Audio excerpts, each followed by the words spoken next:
আসসালামু আলাইকুম। এই দেখেন দেশীয় ঘুঘু পাখির বাচ্চা, এটাকে তিলা ঘুঘু বলা হয়।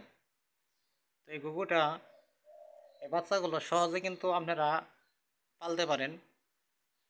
যেমন খুদ, চিনা, কাওন, গম, সরিষা এই ধরনের খাবার খেলিয়ে কিন্তু এই ধরনের বাচ্চাগুলো পালতে পারেন আপনারা খুব সহজে।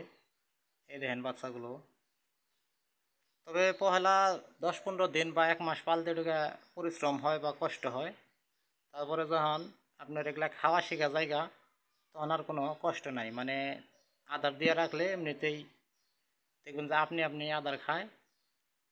আর এই বাচ্চাগুলো যখন বড় হয়, অনেকটা দেখার মতো মানে হয়, সেই একটা দেখা যায়। এই দেখেন বাচ্চা।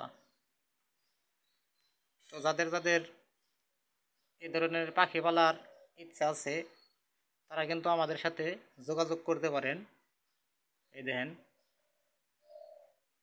অনেকেরই আশা থাকে বা মনে শখ থাকে, তারা কিন্তু এই ধরনের বাচ্চাগুলো পালতে পারেন। এই দেখেন, এটা তিলা ঘুঘু, আরেকটা আছে এটারে বরণ ঘুঘু বা দইলা ঘুঘু বলা হয়।